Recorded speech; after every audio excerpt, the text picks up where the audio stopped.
you likely don't think twice about it. There's people in the community that'll say, God, that thing's old. Sure, it may be old, but surely it's safe. It's dangerous out here. However, one look at the surface of this bridge from above might make you think again. I don't think it's the safest bridge around. And neither does the Federal Highway Administration, putting a handful of bridges in our area on a list deemed structurally flawed. This is one of them. 1,960 cars pass over this bridge every single day here on Shiloh Road and Interstate 90. But it just takes one time passing under it to see the deficiencies that lie in the structure. And it's kind of scary. The agency giving this neglected bridge a rating of a 4.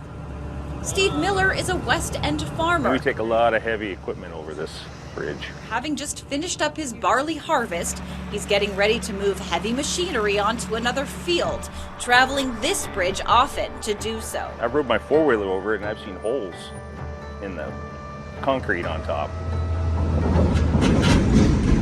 Some 36 miles west is another deficient bridge, frequently traveled. So there's a lot of people going through here, and bridges, they need to be structurally sound. Eric Dye knows that all too well. As a raft guide, he travels the Highway 78 bridge over the Yellowstone River as much as twice a day, with a heavy school bus pulling rafts. There's lots of big trucks that go over this thing, and you can kind of just hear it, especially when you're underneath this bridge. It's kind of wild floating underneath it, and you hear a big truck go over and just rumbles and goes crazy. The Federal Highway Administration giving this neglected bridge a rating of a 5.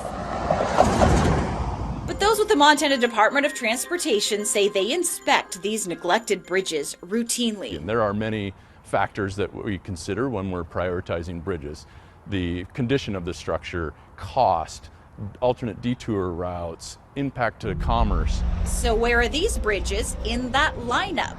Through a public information request, I learned the last time the Columbus Bridge was rehabbed was 1995, involving the guardrail. There are no active plans to improve this bridge.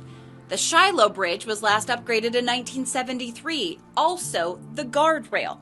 MDT says a project to repair the bridge is currently in development, but no construction date set. But above all, safety is our #1 priority. It's a hard sell for those like Miller who drive this visibly deteriorating bridge daily. It'll probably fall down someday. This as he takes yet another large load of farm equipment over it. Hopefully I'm not the one going over it when it happens. In Billings, Andrea Lutz, MTN News.